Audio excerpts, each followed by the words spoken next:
Latest news updates కోసం ఇప్పుడే download చేసుకోండి media effects app. Welcome to media effects. ఒక్క పాటకు 30 కోట్ల. తమిళ డైరెక్టర్ శంకర్ అంటేనే భారీ సినిమాల ప్రేక్షకుల కళ్ళ ముందు కదలాడుతాయి. జీన్స్, బాయ్స్, ఒకే ఒకడు, అపరిచితుడు, రోబో లాంటి భారీ సినిమాలు ఆకట్టుకున్న విషయం తెలిసిందే.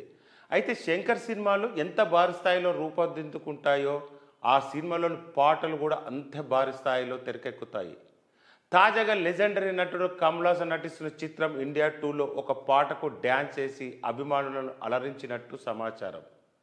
30 కోట్లు భారీ బడ్జెట్తో ప్రత్యేకంగా వేసిన సెట్లో ఈ పాట రూపొందించాలని ప్లాన్ చేస్తున్నామని, ఇది యాక్షన్ అడ్వెంచర్కు హైలైట్గా నిలుస్తుందని, విజువల్గా ఆకట్టుకునే పాటలకు పెట్టిందే పేరు దర్శకుడు శంకర్ అని, ఈసారి కమల్ హాసన్ కోసం బాగా ఖర్చు పెడుతున్నారని చిత్ర వర్గాలు తెలిపాయి.